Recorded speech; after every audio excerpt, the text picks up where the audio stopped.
एक दफा का जिक्र है कि एक कबीले का सरदार अपने घोड़े पर सवार तन्हा सहरा की विसातों में सफर कर रहा था। तेज धौप, सन्नाटा और दूर तक फैली रेत की चादर इस सहरा को और भी हैबतनाक बना रही थी। वो अपने ख्यालात में गुम था कि अचानक उसकी नजर एक शख्स पर पड़ी जो रेत में आधा धंसा हुआ था। सरदार ने फौरन घोड़ा रोका, नीचे उतरा और तेजी से इस शख्स के जिस्म से रेत हटाने लगा। जब चेहरा साफ हुआ तो देखा कि वो शख्स होश व हवास खो चुका है। सरदार ने उसे हलाया तो उसने नीम व आंखों से कराहते हुए सिर्फ इतना कहा, पानी, पानी। मेरा हल्क और जबान सूखे चमड़े की तरह अकड़ चुके हैं। अगर पानी न मिला तो मर जाऊंगा। सरदार ने फौरन घोड़े की जेन से छागल निकाली और उसे उस अजनबी के होंठों से लगा दिया। अजनबी ने लालची नजरों से पानी पिया, गोया जिंदगी वापस आ गई हो। शेर होकर पानी पीने के बाद उसने सरदार का शुक्रिया अदा किया और उल्तजा करते हुए कहा, आए रहम दिल इंसान, मेरा घोड़ा शायद भाग गया है। क्या तुम मुझे करीबी बस्ती तक पहुंचा सकते हो ताकि मैं अपनी सवारी का बंदोबस्त कर सकूं?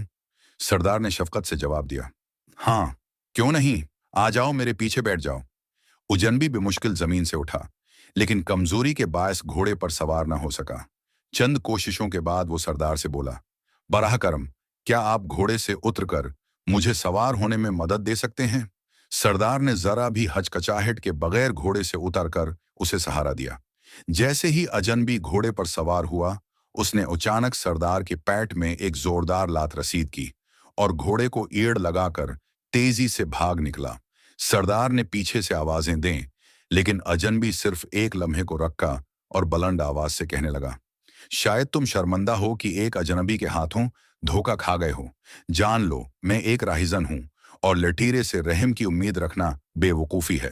सरदार ने उसे पुकार कर कहा, मैं रहम नहीं मांग रहा, क्योंकि मैं एक कबीले का सरदार हूं। सरदार कभी भीख नहीं मांगते। मैं सिर्फ इतना कहना चाहता हूं कि जब तुम इस नायाब नस्ल के घोड़े को किसी मंडी में बेचने जाओ तो लोगों को सच बताना। ये ना कहना कि तुमने किसी बेयार व मददगार की शक्ल में किसी को धोखा देकर छीना है, बल्कि कहना कि फलां कबीले के फलां सरदार ने ये घोड़ा तुम्हें तहफे में दिया था। ऐसा इसलिए कि अगर तुमने लौट मार की ये कहानी सुनाई तो लोग सहराओं में किसी लाचार इंसान की मदद करने से कितराएंगे। फिर जो सच में बेबस होंगे उन पर भी किसी का एतिबार न रहेगा।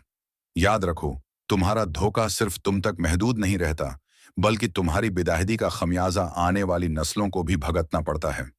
उसलिए नेकी का बीज बो, ताकि उसकी खुशबू से ये दुनिया महक उठे और तेरा घर भी उस रोशनी से मनव्वर हो। नतीजा, दुनिया में अच्छाई फैलाओ, क्योंकि अगर एक शख्स नेकी का बदला बुराई से देगा तो दूसरा शख्स नेकी करने से गरीज करेगा। याद रखो, धोखा सिर्फ फर्द को नहीं, माशरे के एतमाद को नुकसान पहुंचाता है। जज़ाक अल्लाह।